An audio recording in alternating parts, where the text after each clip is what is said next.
साबका मॉडल और अदाकारा शुमाइला, जो पाकिस्तान के मारूफ डिजाइनर्स के लिए मॉडलिंग और मशहूर सेलिब्रिटीज के साथ टीवी कमर्शियल्स कर चुकी हैं, अब रावलपिंडी की सड़कों पर रातें गुजारने पर क्यों मजबूर हैं? लव मैरिज थी मेरी, मुझे घर से निकाल दिया। सुकून चाहिए, इज्जत की छत चाहिए। मैं अपनी बेटी को प्रोटेक्ट करना चाहती हूँ, उसको तालीम देना चाहती हूँ।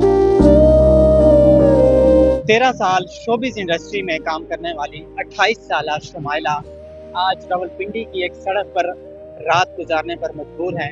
क्या कहानी है, उनसे मजीद जानते हैं। जी आप बताइएगा कि ये एक वक्त कैसे अचानक आपके ये हालात बदले। आपने 13 साल शोबिस इंडस्ट्री में पाकिस्तान के मारूफ डिजाइनर्स के साथ काम किया है, क्या हुआ है अपनी कहानी में? कहते हैं उतार चढ़ाव तो लगा रहता है जिंदगी में, लेकिन ऐसा उतार आएगा ये मुझे पता नहीं था, क्योंकि ऐसी एक्सपेक्टेशंस नहीं थी मेरी अपनी लाइफ के साथ। बड़ी अच्छी जिंदगी गुजारी मैंने अपने मैके में, फिर अपने फ्रेंड्स के साथ, फिर जब मेरी शादी हुई और लव मैरिज थी मेरी। बस मेरे हस्बैंड कुछ सही नहीं थे मेरे साथ, जिसकी वजह से मेरे ससुराल वालों को जो है ना और ठीक मिलती रही, और मैं उनकी सेकंड वाइफ थी और इस बात का मुझे पता नहीं था। बकाया आहिस्ता आहिस्ता करते करते मुझे मतलब काफ़ी टाइम लगा उनको समझने में, अपने ससुराल वालों को। फिर अल्लाह ताला ने हमें बेटी दी। अब यहाँ जन्नत नाम रखा मैंने इसका। अल्लाह पाक नेक सबब करे इसके, नेक सबब करे इसके। इनके अपने ही जो है ना, इनके दुश्मन बनते जा रहे थे, कुछ मेरी वजह से, कुछ इनकी अपनी कमजोरियों की वजह से। तो जब इनकी कमजोरियाँ ज़्यादा उभरने लगी ना, तो उन्होंने वार कर दिया। मेरे हस्बैंड को मुझसे अलग कर दिया, मुझे घर से निकाल दिया, मेरी बेटी को रोड पे ले आए। ये अपने खानदान की अकेली वारिस थी। जितने इसके बड़े थे ना, वो इसके दुश्मन बने हुए थे। क्यों? क्योंकि इसकी दादों ने प्रॉपर्टी इसके नाम पे कर दी थी।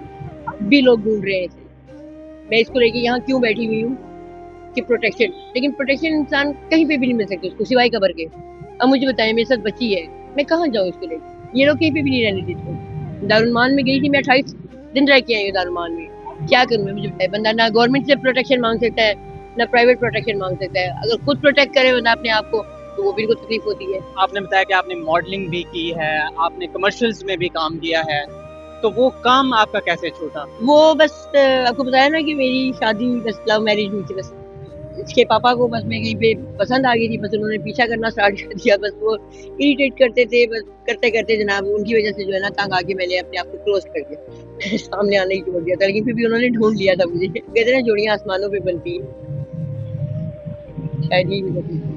जब मिल गए उसके बाद उन्होंने आपको अलाउ नहीं किया कि दोबारा आप जाएं काम करें?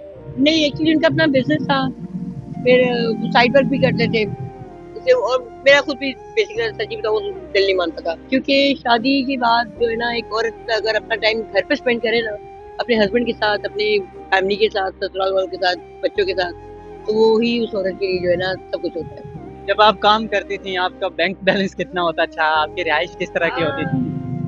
रिहाइश तो मेरी आप ना ही पूछे, उसके अलावा रिहाइश मेरी अपनी भी अलग मैंने रखी हुई थी। बैरिया में मैंने अपार्टमेंट रखा हुआ था। उसके अलावा मदर की तरफ भी थी तो मैंने अपना अलग सिस्टम रखा हुआ था।